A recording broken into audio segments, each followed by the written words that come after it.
여러분 안녕하십니까. 꿀송이 보약 큐티 365일 성경 통독.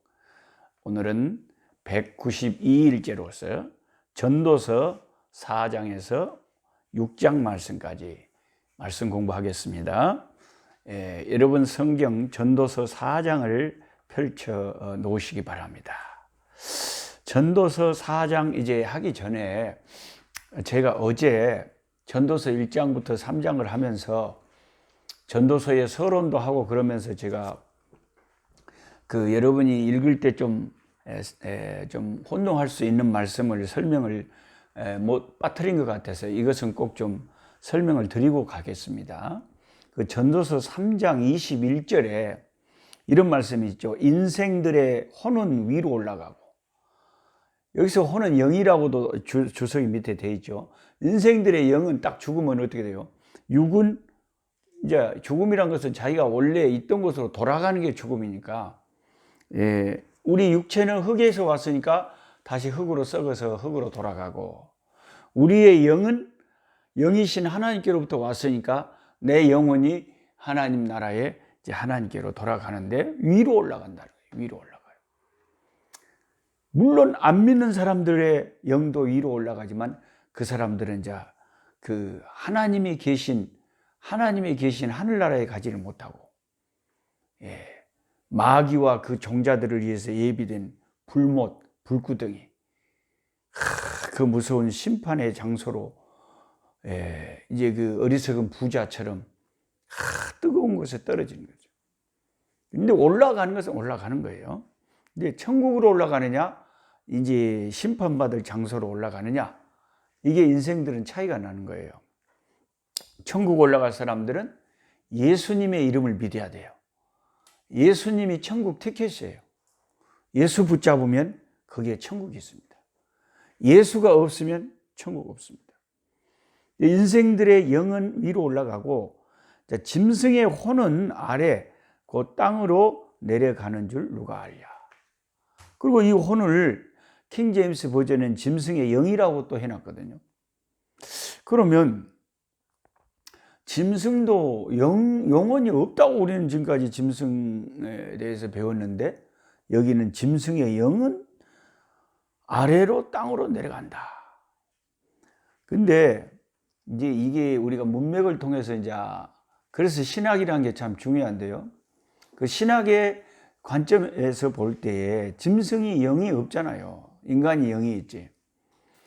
뭐 짐승이 지옥 간다 막 그런 거 없잖아요. 또 짐승에게 영이 있다면 우리가 천당 가게 만들려고 짐승에게 예수님을 믿게 해야 되는데 뭐 그게 불가능하잖아요.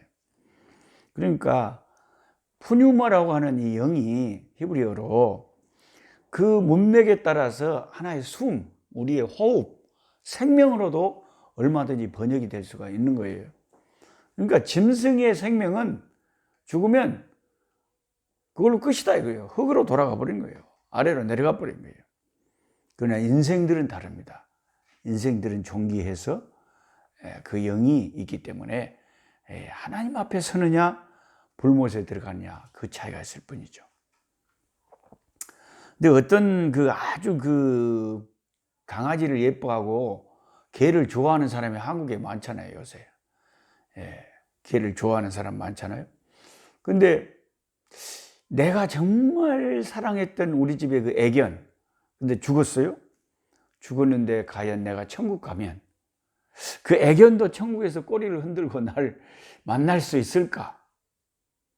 이것에 대해서 궁금해 하시는 분들이 혹시 계실 수도 있어요. 그런데 미국에 있는 어떤 목사님들은 그 개를 키우는 주인의 마음을 이제 즐겁게 해주고 위로해 주려고 천국 가면 만날 거라고 개 그 장례식도 치러주고 개 장례 예배도 드려주고 그런데요.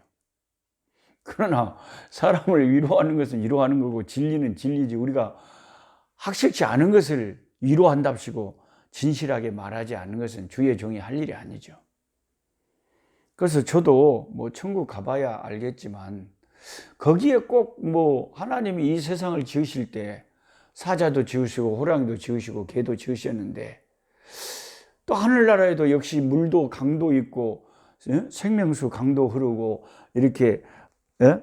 12 생명나무 과일 맺는 나무도 있고 식물도 있고 강도 있는데 무지개도 있고 굳이 동물은 없을 거다 그럴 필요는 없잖아요. 또 예수님이 다스릴 천년왕국에는 예? 어린 양이 사자들과 뛰놀고 그런 말씀도 있잖아요. 그러니까 저도 확실하게는 잘 모르겠고 그거는 천국에 가봐야 알겠다. 이 정도는 제가 말씀을 드릴 수 있겠습니다. 그 다음에 그 3장 22절 마지막 절에 그러므로 나는 사람이 자기 일에 즐거워하는 것보다 더 나은 것이 없음을 보았다. 이게 지혜자의 결론이에요. 그러니까 내게 주어진 일, 내게 주어진 우리 가정, 내게 주어진 분복, 내게 주어진 구역, 일터, 내게 주어진 인생살이 이것에 대해서 만족하고 살자 이거죠. 그게 가장 지혜로운 인생이라는 거예요. 어차피 모든 인생이 다 죽음을 향해서 가고 있고 세상에 죄악으로 가득 차 있고 죄 많은 이 세상인데 내게 주어진 삶의 예수 안에서 기뻐하는 것이 가장 잘하는 것이다. 이는 그것이 그의 몫이기 때문이라. 우리 몫에 태워진 것에 감사하고 즐거워하며 사는 게 제일 잘하는 거다. 그 다음에 그 뒤에 말을 여러분이 혹시 혼동할까 봐서 제가 설명을 해드리겠습니다. 그의 뒤에 일어날 일이 무엇인지를 보게 하려고 그를 도로 데리고 올 자가 누구냐. 이게 뭔 말이래요? 그의 뒤에 일어날 일은 뭐고 도로 데리고 온다니 어디로 누구를 데리고 온다는 거예요. 그래서 제가 설명을 해드립니다. 이렇게 공부를 하신 분들은 이제 나중에 이걸 읽어도 이해가 되실 거예요. 그의 뒤에 일어날 일이 무엇인지를 보게 하려고. 이것은 그의 뒤라는 것은 그 사람이 죽은 뒤에 그 말이에요. 그 사람이 죽은 뒤에 이 세상에서 나가 죽어본 뒤에 누가 대통령이 되고 어떻게 됐다냐, 우리 후손들이 어떻게 살고 있다냐, 이게 궁금해가지고, 궁금할 수도 있겠죠. 나가 죽어본 뒤에 세상이 어떻게 된다냐. 그게 궁금해서 그걸 알아보려고 그를 도로 데리고 올 자가 누구냐. 아니 그래서 세상 일이 궁금하다고 해서 죽어버린 사람을 누가 다시 세상으로 데리고 온대요? 하나님도 그렇게는 안 하시잖아요. 그러니까 그럴 수가 없으니까 한번 죽어버리면 아무도 우리를 다시 이 세상에 데리고 올 사람이 없으니까 살아있는 동안 너에게 주어진 목, 네 인생에 주어진 삶, 그 안에서 즐거워하고 만족하고 기뻐해라. 그게 참 잘하는 것이다 하는 전도자의 우리를 향한 권면입니다. 이해가 되시죠? 그 이해가 되면 이제 4장으로 넘어가겠습니다. 4장에는 일단 처음에 학대가 있는 이 세상인데, 이 세상에서는 꼭 학대가 있어요. 학대가 막 그 강한 자가 약자를 약육강식이 있고요. 힘 있는 자가 힘 없는 자를. 이거 어린애가 자라면서부터 학교나 무슨 거기에서부터 왕따가 있고, 이 세상에는 그런 압제와 학대가 있다는 거예요. 지금도 북한에서는 이 김정일 공산 정권 안에서 신음하는 압제당하는, 자유를 잃고 고통당하는, 학대당하는 자들이 얼마나 많습니까? 오 주여 어서 속히 하나님께서 우리 한반도의 평화 통일을 주께서 허락하시기를 우리는 소원합니다. 그 다음에 이제 6절을 혹시 여러분이 이게 뭔 말이다냐 헷갈릴 것 같아서 설명을 해드리고, 우매자는 팔짱을 끼고 있으면서 자기의 몸만 축낸다. 이게 무슨 말이냐면, 지혜가 없는 바보 같은 사람은요, 자기 인생에 어려운 일이 오고 위기가 닥치는데도 아무 대책을 안 세우고 팔짱만 끼고 게으르게 있다가 자기 몸만 축낸다. 그게 멸망을 당하고 고통을 당하고 화를 당한다 그 말이에요. 그러니까 이게 이제 예수 안 믿는 사람들이 딱 이게 전도서 4장 6절에 맞는 말씀이에요. 야, 예수 믿는 사람들이 그러는데 사람이 죽는 것은 다 정해져 있고 그 후에는 심판이 있대야, 심판. 진짜로? 죽어버리면 끝나는 거 아니고? 아니요. 죽으면 심판이 있어. 죽으면 심판이 있는데 그 이제 구원을 받을 낙원에 갈 사람들은 예수의 이름을 불러야 된다. 예수 이름. 그런데 예수 이름이 없으면 인간은 다 죄 없는 인간이 없기 때문에 죄값으로 지옥을 받는데, 아니 이런 소리를 들으면은 팔짱만 끼고 그냥 끝까지 안 믿을 게 아니라 예수님을 영원한 생명보험 드는 거 아니에요. 예수 이름이 영원한 생명보험 아니에요. 생명보험. 자기 짧은 인생을 위해서는 보험을 그렇게 들면서 왜 영원한 생명을 위해서는 사람들이 팔짱만 끼고 대책을 안 세우냐. 그래 나중에 자기들 이제 고통만 당한다 이거예요. 지옥에서. 예. 6절 말씀 이해가 되시죠? 그 다음에 이제 7절에 보면 내가 또다시 헤아려서 헛된 것을 봤는데 어떤 사람은 아들도 없고 형제도 없고 홀로 있어요. 근데 그 모든 수고에 끝이 없어요. 비록 그의 눈은 부요를 족하게 여기지 아니하며 돈을 많이 벌었어요. 자식도 없고 형제도 없는데 혼자서 그냥 악착같이 사업을 하고 일을 해가지고 돈이 어마어마하게 떼부자예요. 그런데도 그게 만족을 안 해요. 돈에 환장을 하고 미친 사람이에요. 그게 만족을 안 하고 이르기를 내가 누구를 위하여 이같이 수고하고 나를 위하여는 행복을 누리지 못하게 하는가. 말은 내가 뭐 때문에 이렇게 고생한지 모르겠으니 그러면서도 나를 위하여는 행복을 누리지 못해. 그 자기를 위해서는 그렇게 누리지도 못하고 산다 이거예요. 이것이 헛되고 불행한 인생이다 이겁니다. 전도자는 계속 자기가 인생을 경험해 놓고 우리에게 권면하는 말이 네 인생에 주어진 몫에 만족하고 그 안에서 즐거워할 줄 알아야 된다. 근데 이런 지혜가 있으려면 예수 믿는 사람에게나 이게 가능하지요. 불신자들은 돈 자체를 신처럼 숭앙하기 때문에 그거 벌려고 평생을 살다가 그냥 나이도 좋은 시절 다 지나가 버리고 돈만 쫓아가다가 나중에 그 돈을 자기가 써보지도 못하고 죽는 거죠. 그게 어리석다는 것이에요. 그 다음에 이제 9절부터는 삼겹줄이 쉽게 끊어지지 않는다는 그 12절 결론에 이르기까지 이제 한 사람보다는 여러 사람이 함께 하는 것의 중요성을 이야기하는 거예요. 두 사람이 한 사람보다 낫고 그들이 수고함으로 좋은 상을 얻을 것이라. 혹시 그들이 넘어지면 하나가 그 동물을 붙들어 일으키려니와 홀로 있어 넘어지고 붙들어 일으킬 자가 없는 자에는 화가 있으리라. 두 사람이 함께 누우면 따뜻하거니와 한 사람이면 어찌 따뜻하랴. 한 사람이면 패하겠거니와 두 사람이면 맞설 수 있나니 세 겹줄, 삼겹줄은 쉽게 끊어지지 아니하느니라. 그래서 제가 삼겹살을 좀 먹기를 좋아합니다. 삼겹살이 맛있잖아요. 삼겹살을 먹으면서 성경의 전도서 4장 12절에 삼겹줄을 혼자 인생은 사는 게 아니다.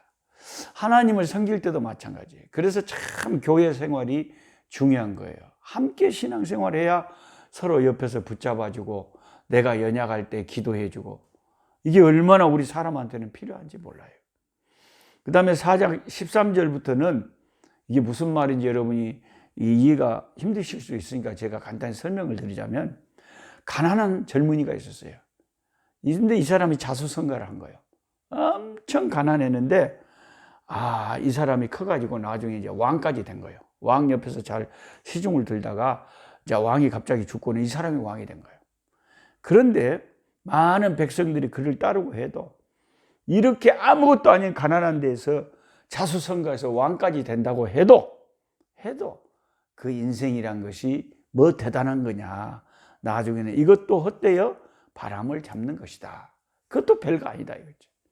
우리는 사람이 그냥 성공하면 그 사람을 대단하게 생각하지만 어차피 다 죽음으로 가는 인생, 예수 없으면 그것도 별거 아니다. 이런 말을 하고 있는 겁니다. 그런 이해를 가지고 이걸 읽으면 이해가 되실 거예요. 그 다음에 전도서 5장입니다. 전도서 5장에는 이제 1절에 너는 하나님의 집에 들어갈 때에 네 발을 삼가지어다. 가까이 하여 말씀을 듣는 것이 우매한 자들이 예물 드리는 것보다 나으니 그들은 악을 행하면서도 깨닫지 못함이니라. 우리가 하나님의 집에 들어갈 때 하나님 앞에 예배할 때에 발을 삼가라는 것은 우리의 행동, 우리의 행위를 돌아보라는 거죠. 가까이 하여 말씀 듣는 것이 우매한 자들이 재물 드리는 것보다 낫다.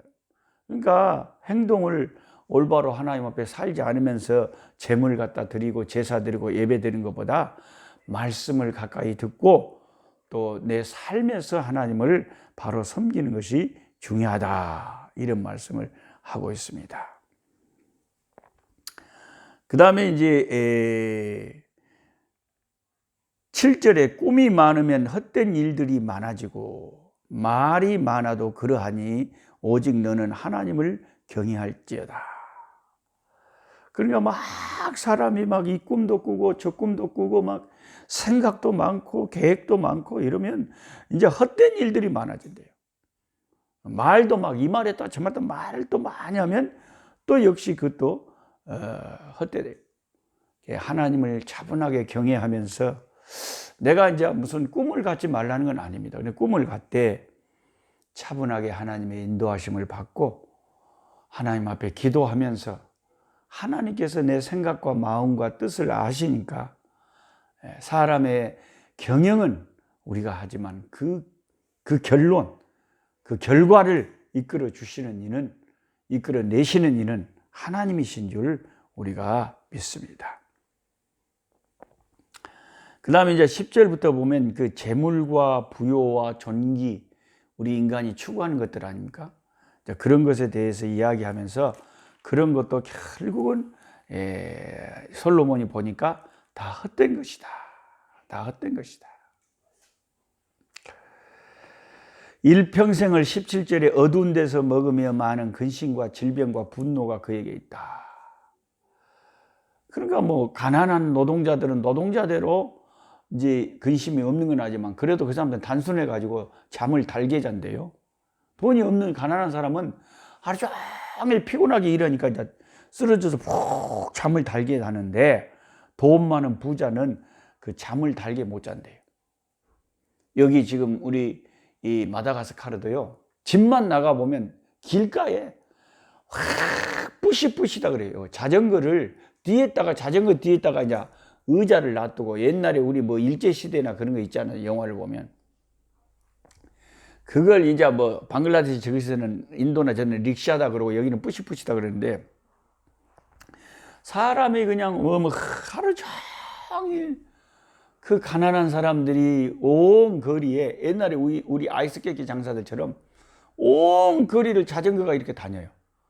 그러면 사람들은 이제 어디 가려면 자전거 뒤에 타고 돈 내고 이제 가는 거예요.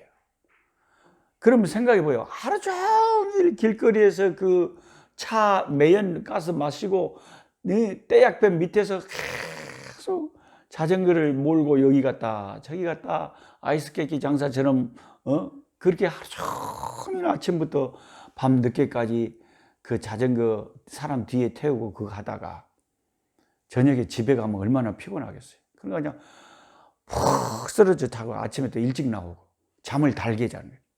노동자들은 잠을 달게 자요. 근데 부자들은 이 돈을 어디다 투자하면 좋을까, 어디다 투자하지, 또 뭐 사업 생각하고 뭐 노동자들 생각하고 월급 생각하고 뭐 생각하면서 잠을 잘 못 잔대요. 12절에 노동자는 먹는 것이 많든지 적든지 잠을 달게 자거니와 부자는 그 부요함 때문에 자지 못하느니라. 그러니까 부자나 막 잘 되고 막 높은 지위에 있다고 다 좋은 게 아니다. 그 이야기를 하면서 하나님께서 우리에게 주시는 생명의 날에 기뻐하면서 사는 것이 그게 복이다. 18절이 그 결론 아닙니까? 계속 사람이 하나님께서 그에게 주신 바 그 일평생에 먹고 마시며 해 아래서 하는 모든 수고 중에서 낙을 보는 것이 선하고 아름다움을 내가 보았나니 그것이 그의 몫이다. 하나님이 해 아래서 우리에게 주신 아내, 남편, 자식, 손자, 손녀, 내 직업, 내 건강, 내 모습, 이 모든 것에 감사하면서 그 안에서 어떻게든지 누리고 기뻐하면서 살라. 할렐루야. 이게 전도자가 계속 우리에게 권하는 말임을 기억하시기 바랍니다. 그 다음에 이제 6장에 넘어가시면 6장에도 뭐 계속해서 재물이 있으나 그것을 제대로 사용하지 못하고 욕망만 늘고 만족할 줄 모르는 것이 그게 큰 패단이다 그랬어요.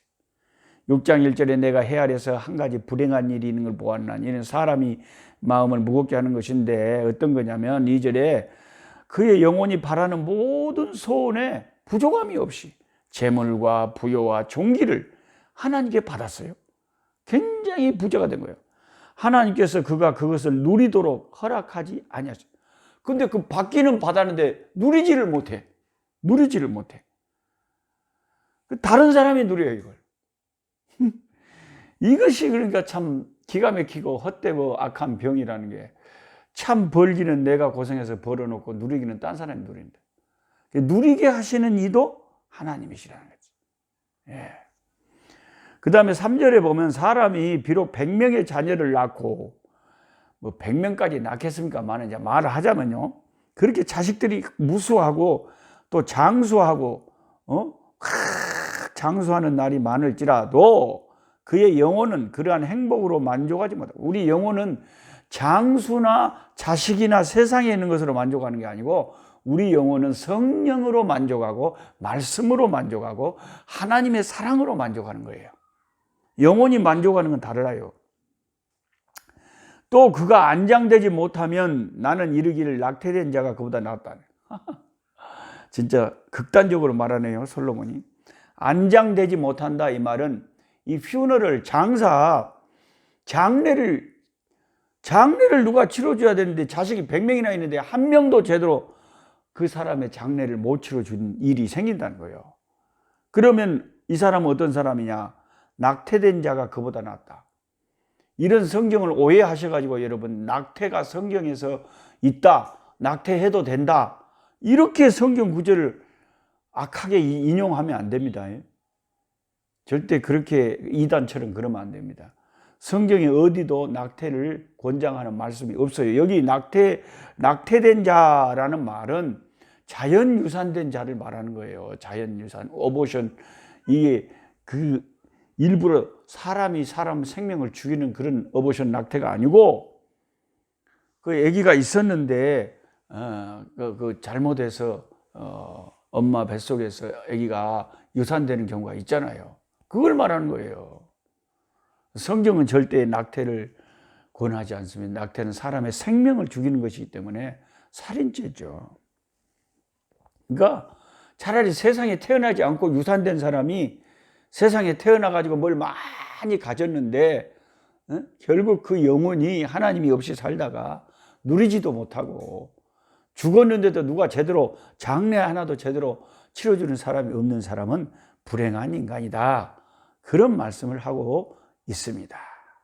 자, 오늘은 이렇게 6장까지 하시고, 또 부산에 계시는 우리 김성인 장로님께서 그런 바램을 하시더라고요. 우리가 찬송을 부를 때 누군가가 그 찬송가의 유래, 그 찬송가의 배경, 그런 것을 더 가르쳐주면 더 좋겠다. 그래서 제가 찬송 부르기 전에 이 찬송가에 대한 설명을 좀 찾아보고, 성경도 제가 설명을 해드리지만 찬송가도 어떤 배경을 가진 어떤 찬송가인지 이것을 설명을 해드릴 수 있는 데까지 제가 자료를 확보하는 한 해드리겠습니다.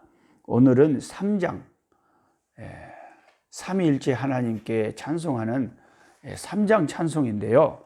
이걸 제가 참고서를 찾아보니까 이 3장 찬송은 이렇게 놀라운 배경을 가진 찬송이에요. 이게 라틴어에서 번역된 거예요. 라틴어에서 번역됐다는 것은 아주 오래된 찬양이라는 거예요. 옛날 로마의 언어가 라틴어 아닙니까? 이 라틴어에서 이제 번역을 해서 이제 찬송가를 부르고 있는 건데요. 이게 교부 폴리갑이라고, 여러분 교회 다니신 분들은 이 정도는 알아야 되는데요. 교부, 그러니까 그 초대교회 시대가 지나고 그 다음에 교부 시대가 됐잖아요. 교부가 이제 아직 이제 로마가 기독교화 되기 전에 초대교회들이 핍박을 당할 때 교부 폴리갑이라는 분도 순교를 당했거든요. 내일 자기가 순교당할 전날 하나님이 환상을 보여줬는데 자기가 베고 있는 베개가 불타는 걸 봤어요. 그래서 주변 제자들에게 내가 내일 화형을 당할 것이다 그랬어요. 그 다음날 군인들이 와서 집을 포위해가지고 이 폴리갑 교부 하나님의 사람을 주의 종을 사로잡아서 묶어서 이제 나무에 묶어가지고 불에 태워 죽이려고 하기 전에 마지막으로 기회를 줬다고 합니다. 너에게 마지막 기회를 주겠다, 불 붙이기 전에. 지금이라도 예수 안 믿겠다고 하고 예수를 부인하면 너를 풀어주겠다. 그때 그 하나님의 종 폴리갑이 뭐라고 한지 그 유명한 말을 우리가 교회사 기록을 통해서 다 알고 있죠. 뭐라고 했습니까? 폴리갑이 그 말을 듣고는 하는 말이, 내가 80평생 섬겨온 내가 섬기는 나의 예수님이 단 한 번도 나를 배반한 적이 없는데 내가 어떻게 그분을 배반할 수 있겠습니까? 어서 나를 죽이십시오. 나는 예수 배반하고 못 삽니다. 예수님은 나의 구세주입니다. 그렇게 고백을 했답니다. 그래가지고 이제 화형을 당해서 순교자로 하나님 앞에 갔는데 그분이 마지막 죽기 전에, 화형당하기 전에 불렀던 찬송이 이 찬송가 3장, 성부, 성자, 성령, 삼위일체 하나님을 그는 짧게 찬송하고 세상을 떠났던 것입니다. 폴리갑이 죽기 전에 불렀던 그 찬송 우리 다 같이 불러보겠습니다. 성부, 성자, 성령 찬송과 영광 돌려보내세.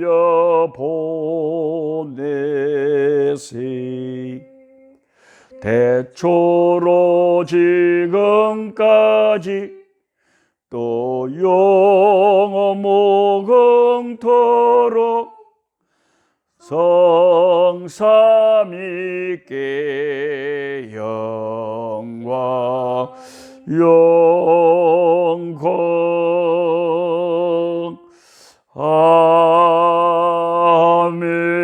아멘. 아멘. 약한 자 힘주시고 강한 자 바르게 추한 자 정케함이 주님의 뜻이라. 해 아래 압박 있는 곳 주 거기 계셔서 그 팔로 막아 주시오.